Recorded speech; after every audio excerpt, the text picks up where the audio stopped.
धान और खाद को लेकर इस वक्त की बड़ी खबर सामने आई है। दरअसल धान की फसल में यूरिया की जगह अमोनियम सल्फेट इस्तेमाल करने को लेकर अब बड़ा विवाद खड़ा हो गया है। ICAR यानी भारतीय कृषि अनुसंधान परिषद के पूर्व प्रधान वैज्ञानिक डॉक्टर वीरेंद्र सिंह लाठर ने सरकार को चेतावनी दी है कि अगर बिना वैज्ञानिक परीक्षण के फैसला बड़े स्तर पर लागू किया गया तो धान की फसल को भारी नुकसान हो सकता है। मिडिल ईस्ट युद्ध संकट के कारण दुनिया भर में रासायनिक खाद और उसके कच्चे माल की सप्लाई पर असर पड़ा है। कई देशों में खाद संकट की स्थिति बन रही है।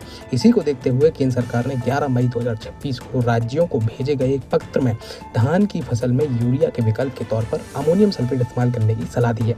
सरकार का कहना है कि इसका उद्देश्य यूरिया की कमी के बीच किसानों को नाइट्रोजन की उपलब्धता बनाए रखना है, लेकिन अब वैज्ञानिकों ने इस पर सवाल उठाए हैं।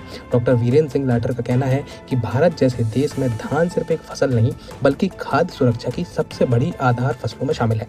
देश में लाखों टन अनाज उत्पादन सीधे तौर पर धान की खेती पर निर्भर करता है।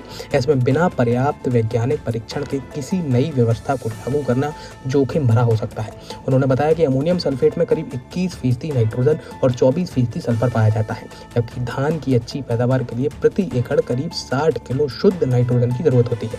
यह मात्रा सामान्य तौर पर लगभग 130 किलो यूरिया से पूरी हो जाती है, लेकिन अगर किसान अमोनियम सल्फेट का इस्तेमाल करेंगे तो उतनी ही नाइट्रोजन देने के लिए करीब 300 किलो उर्वरक प्रति एकड़ डालना पड़ेगा। इससे खेतों में जरूरत से कई गुना ज्यादा सल्फर पहुंच जाएगा। डॉक्टर लाठर ने चेतावनी दी कि धान की रोपाई आमतौर पर पानी भरे खेतों में होती है। ऐसी स्थिति में अत्यधिक सल्फर फसल पर जहरीला असर पैदा कर सकता है। इससे पौधों की जड़ें कमजोर हो सकती हैं, फसल में बौनापन आ सकता है और धान की पैदावार घटने का खतरा भी बढ़ सकता है।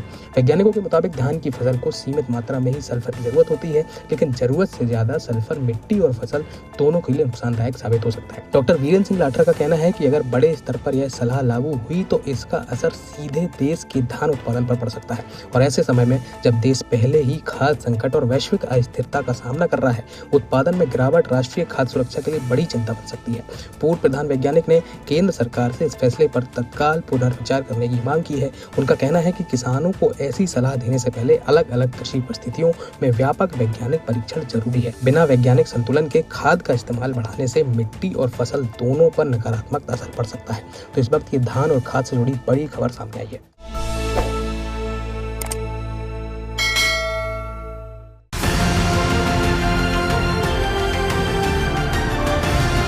किसान तक, किसान तक, किसान तक, किसान तक, किसान तक, किसान तक, किसान तक। खाना है तो उगाना है, खाना है तो उगाना है, किसान तक, खाना है तो उगाना है। किसान तक, खाना है तो उगाना है।